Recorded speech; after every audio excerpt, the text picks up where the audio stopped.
Hey guys, welcome back. Today I'm going to teach you how to mix up your CT play.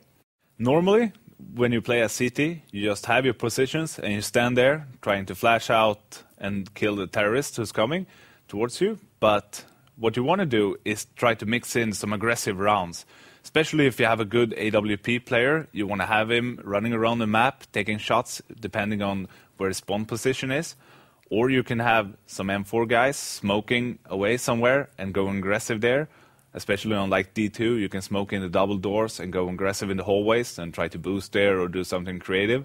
And I think it's very important that you try to use this as much as possible, because I see a lot of top teams still just standing there waiting on their positions. They're a really good team individually, but they're just getting owned because the terrorists are knowing what they're doing and know where they're standing pretty much.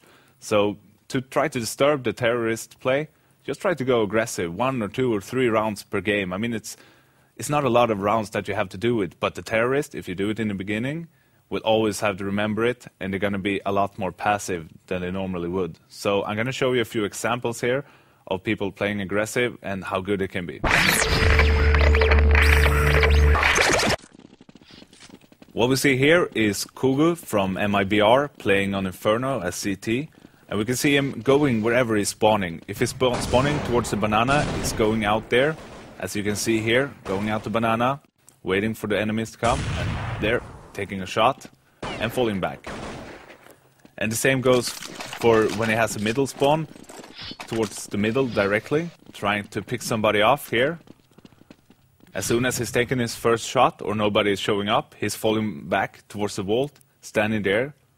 And as soon as that shot has come, he's falling back towards the library and standing there. And it's really so hard to play against that when you have such a good AWP player in the opposite team. Because he's picking you out when you're trying to peek and when you're standing with a flash in your hand, trying to help your teammates out.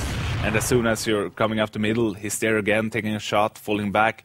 And it's really good to mix it up when he's going aggressive with the AWP, because you're always scared when going around the corner, when you know he can be anywhere on the map. He can be in the banana, he can be in the middle, he can go up in the hallways.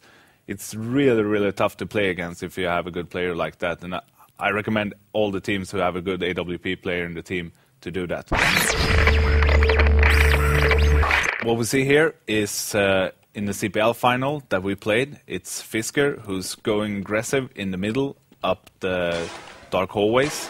He's smoking in the middle here, you can see, and sneaking up there. And this is quite some rounds into the game, so the terrorists are pretty much getting used to nobody being around except for in the standard places, as I said before. There we see the first terrorist going in. He's not even looking to the right there, he's just going down. And we see his teammate going in as well, and he's not looking there either, because they're so unused to people being aggressive that he's going down as well with the bomb there. And it's a 5 versus 3, and we have the bomb in the dark hallways, and we win the game and we win the tournament.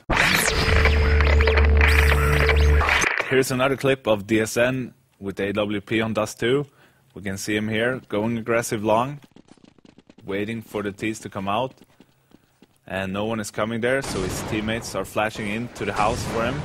And he's going further offensive, trying to take a shot here, you can see, through the double door. So if any terrorist at all is just holding there or trying to go out long, he's going to die 100%, because DSN is not going to miss that shot, or neither is any good AWP player. He's just in such a good position.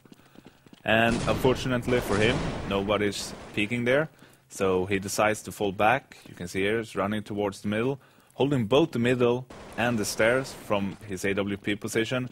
And, you know, the Navi team doesn't know if he's in the middle or if he's in the long or if he's in the catwalk or anything. They're so scared of him. And you can see the Navi team is coming up middle, as you can see here, and DSN is getting a really, really important frag here because he's holding both the middle and the long with his AWP. So I think his AWP play is so crucial on this map for Fnatic. And he's doing it so good, so I think that is how you should use a AWP player if you have one in your team who's good if you want to develop your CT game. There you have a few examples on how you can mix up your CT game with a few AWP players or some M4 guys. I think it's really important that you try to focus on this a lot, because you're going to be so transparent if you just stand on your positions all the time waiting for terrorists to come, and they're going to use it so much against you. And that was all for today, guys. I'll see you again next week. Take care.